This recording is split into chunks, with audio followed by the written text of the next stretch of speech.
13 સભ્યોમાંથી એક સભ્ય પણ આમ આદમી પાર્ટીમાં જતો રહે તો આમ આદમી પાર્ટી સત્તા સંભાળી શકે છે।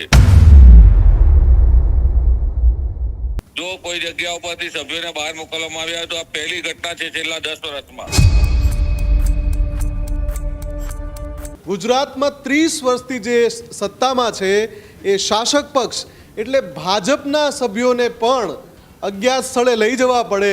ભાજપના ચૂંટાયેલા 13 સભ્યોને જિલ્લામાંથી બહાર મોકલાયા। આપ દ્વારા ખરીદીના પ્રયાસોની પણ આશંકા વ્યક્ત કરવામાં આવી છે। ચૂંટણી પૂરી થયા બાદ પહેલી વખત એવું સામે આવ્યું છે કે ભારતીય જનતા પાર્ટીને રિસોર્ટ પોલિટિક્સ કરવું પડ્યું છે। હજુ સુધી તમે અમારી ચેનલને સબસ્ક્રાઇબ નથી કરી તો અત્યારે જ ન્યૂઝરૂમ ગુજરાતને સબસ્ક્રાઇબ કરો, ફેસબુક અને ઇન્સ્ટાગ્રામ પર ફોલો કરો।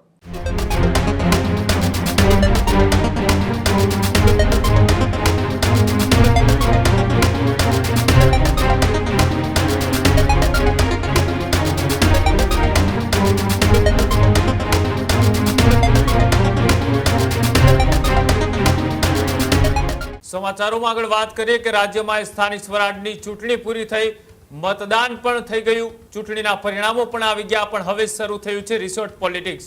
કોંગ્રેસ આપ બાદ ભાજપને લઈ પણ મોટા સમાચાર કે જ્યાં કોંગ્રેસ આપ બાદ ભાજપમાં પણ ચાલ્યું resort politics. Chhota Udepur horse ટ્રેડિંગની ચર્ચાઓ એ જોર પકડ્યું છે। ભાજપના ચૂંટાયેલા 13 સભ્યોને જિલ્લામાંથી બહાર મોકલાયા। પહેલી વખત ભાજપમાં પણ એ તૂટફૂટનો દર છે તે ખુલ્લેઆમ જોવા મળી રહ્યો છે। ભાજપ અને આમ આદમી પાર્ટી બંને પાસે અહીંયા 13 બેઠકો છે એટલે કે 13 સભ્યો છે। સત્તા મેળવવા માટે એક સભ્યની જરૂરિયાત। આપ દ્વારા ખરીદીના પ્રયાસોની પણ આશંકા વ્યક્ત કરવામાં આવી છે। તો ભાજપે સતર્કતા રાખીને આ એક મહત્વપૂર્ણ નિર્ણય લીધો છે। સભ્યોને ફરવાના બહાને બહાર મોકલવામાં આવ્યા હોવાની પણ વાત સામે આવી છે। તાલુકા પંચાયતમાં સત્તા માટે કટોકટી જેવી સ્થિતિ। ધારાસભ્ય અને સાંસદો પણ અત્યારે સક્રિય થયા છે। જિલ્લા ભાજપ પ્રમુખ સતત સ્થિતિ પર નજર રાખી રહ્યા છે। ત્યારે આપના જે સત્તા મેળવવા માટે એનકેન પ્રયાસો કરી રહ્યા છે ત્યારે સામે ભાજપે રાજકીય મોટું નુકસાન થવાની પણ ભીતિ વ્યક્ત કરવામાં આવી રહી છે। એ આદિવાસી વિસ્તાર કે જ્યાં અત્યારે સૌથી વધારે રાજકીય જંગ જોવા મળી રહ્યો છે। ચૂંટણી પૂરી થયા બાદ પહેલી વખત એવું સામે આવ્યું છે કે ભારતીય જનતા પાર્ટીને રિસોર્ટ પોલિટિક્સ કરવું પડ્યું છે। જો કે આ ચૂંટણીના પરિણામ બાદ આમ આદમી પાર્ટીને પણ કેટલાક ઉમેદવારોને સાચવીને રાખવા પડ્યા છે। તો અરવલ્લીમાં કોંગ્રેસને પણ આ જ સ્થિતિ છે કે ત્યાં તેઓના ઉમેદવારોને જે જીતીને આવ્યા છે તેઓને ઉદયપુર ખાતે લઈ જવામાં આવ્યા છે। અને હવે વાત છે છોટા ઉદેપુરની કે જ્યાં ભારતીય જનતા પાર્ટીએ પોતાના ઉમેદવારોને સાચવી રાખવા માટે હવે રિસોર્ટ પોલિટિક્સ છે તે ચાલુ કર્યું છે। આટલો ડર ભારતીય જનતા પાર્ટીને શેનો છે? 13 સભ્યો એ ત્યાંથી ચૂંટાઈને આવ્યા છે। સામે આમ આદમી પાર્ટીમાંથી પણ 13 સભ્યો ચૂંટાઈને આવ્યા છે। વધારે માહિતી માટે મારી સાથે છોટા ઉદેપુરથી સંવાદદાતા ફોન લાઈન પર રફીક દાણીવાલા જોડાયેલા છે। રફીક, આ લગભગ પહેલી વખત આવું જોવા મળ્યું કે ભારતીય જનતા પાર્ટીને રિસોર્ટ પોલિટિક્સ કરવું પડ્યું। આપણે જાણ્યું કે છોટાઉદેપુર જિલ્લો આદિવાસી જિલ્લો છે। આદિવાસી જિલ્લામાં પહેલીવાર આમ આદમી પાર્ટીએ છોટાઉદેપુર તાલુકા પંચાયતમાં 13 બેઠકો મેળવી અને ભાજપે 13 બેઠકો મેળવી। સાથે ભાજપને એક ડર છે કે 13 સભ્યોમાંથી એક સભ્ય પણ આમ આદમી પાર્ટીમાં જતો રહે તો આમ આદમી પાર્ટી સત્તા સંભાળી શકે છે। છોટાઉદેપુર ગઢ છે ભાજપનો અને છોટાઉદેપુર જિલ્લા હોમ ટાઉનની અંદર સાંસદ પણ રહે છે, ધારાસભ્ય પણ છે। ત્યારે આ આમ આદમી પાર્ટીમાં કોઈ પણ સભ્ય છોડી ના જાય તેની કાળજી રાખવા માટે 13 સભ્યોને મોકલી દેવામાં આવ્યા છે।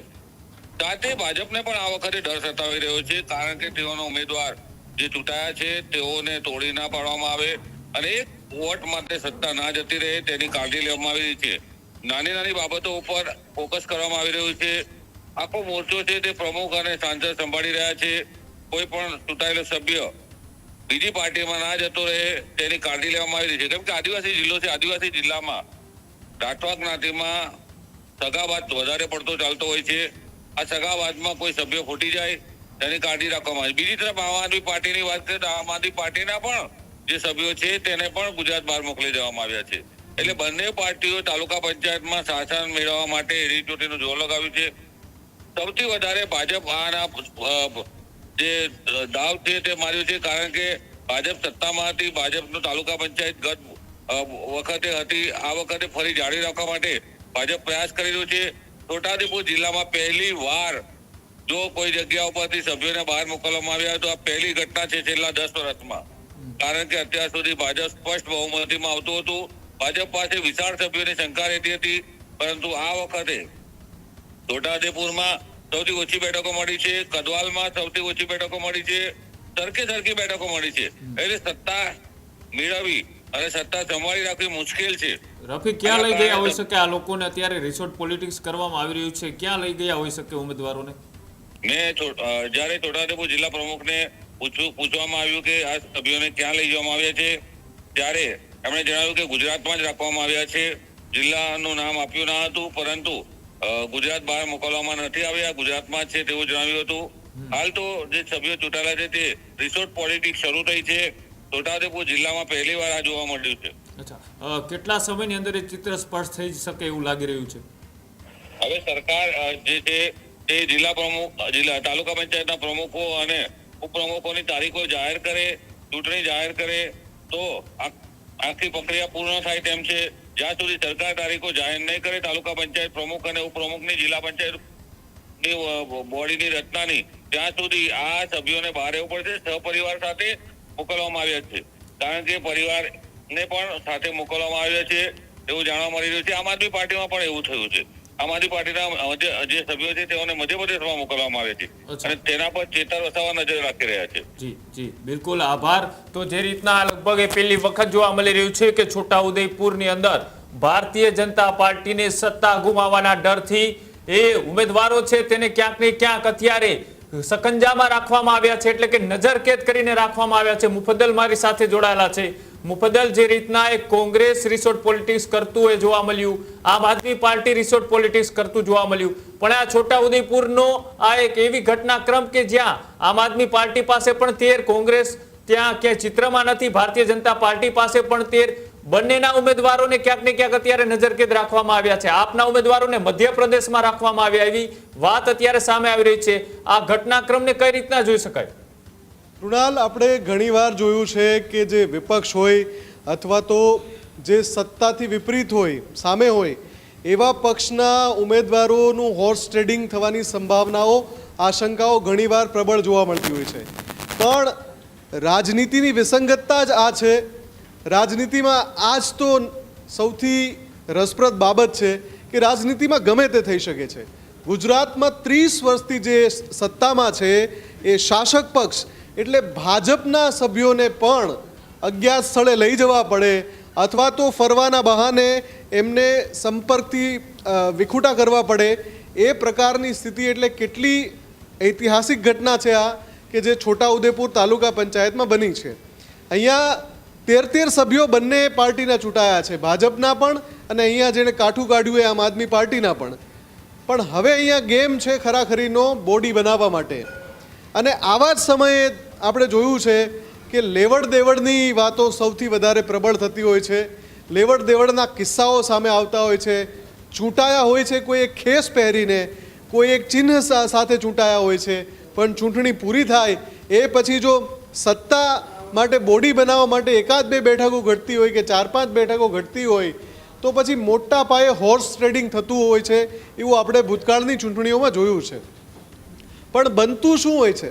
સત્તા પક્ષના વ્યક્તિ નહીં પણ વિપક્ષના, કે જેમની સંખ્યાબળ ઓછું હોય છે, એમના ઉમેદવારોને આવી પરિસ્થિતિમાં અજ્ઞાત સ્થળે લઈ જવાય છે કે પછી રિસોર્ટ પોલિટિક્સ થાય છે કે પછી ફરવાના બહાને સંપર્કથી વિખૂટા કરી દેવાય છે. પણ અહીંયા તો ભાજપ સત્તા પક્ષના સભ્યો જ સંપર્ક વિહોણા હોવાની દાવો કરવામાં આવી રહ્યો છે. સંપર્ક વિહોણા એટલે કે જાહેરમાં બધા સાથે ક્યાં છે એની જાણકારી ન મળે એવા સ્થળે એમને લઈ જવામાં આવે. આખી ઘટના એટલા માટે પણ રસપ્રદ છે કે આ પ્રકારે સત્તા પક્ષના સભ્યોને દૂર લઈ જવા પડ્યા હોય. હા, તમે આમ આદમી પાર્ટીનું કહ્યું, પણ એ તો વિપક્ષમાં છે. આમ આદમી પાર્ટી ગુજરાતમાં સત્તામાં નથી, કોંગ્રેસ પણ નથી, પણ સત્તા પક્ષ ભાજપના સભ્યોને અજ્ઞાત સ્થળે લઈ જવા પડે અથવા તો ફરવાના બહાને ક્યાંક લઈ જવા પડે. આ તમે વિચારો કે રાજનીતિની કેવી વિલક્ષણતા છે. કમનસીબે આ લોકશાહી માટે આદર્શ સ્થિતિ ક્યારેય નથી. લોકશાહી માટે આદર્શ સ્થિતિ ક્યારેય ન હોઈ શકે કે ચૂંટાયેલા ઉમેદવારોને અથવા ચૂંટાયેલા પ્રતિનિધિઓને કે જેને જનતાએ ચૂંટી કાઢ્યા છે, જનતાએ પસંદ કર્યા છે પોતાનો કિંમતી મત આપીને, એને હવે આ રાજકીય હોર્સ ટ્રેડિંગથી બચાવવા માટે ક્યાંક લઈ જવા પડે. પણ આ પણ દ્રશ્ય જોવા મળે છે જે આ વખતે છોટા ઉદેપુરમાં બન્યું છે. કૃણાલ.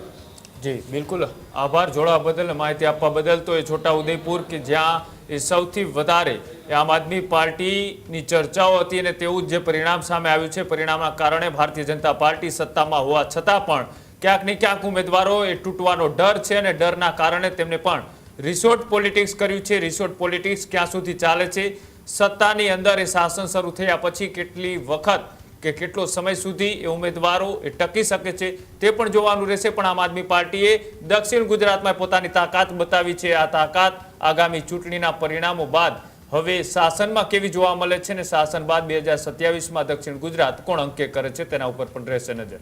હજુ સુધી તમે અમારી ચેનલને સબસ્ક્રાઇબ નથી કરી તો અત્યારે જ ન્યૂઝરૂમ ગુજરાતને સબસ્ક્રાઇબ કરો, ફેસબુક અને ઇન્સ્ટાગ્રામ પર ફોલો કરો.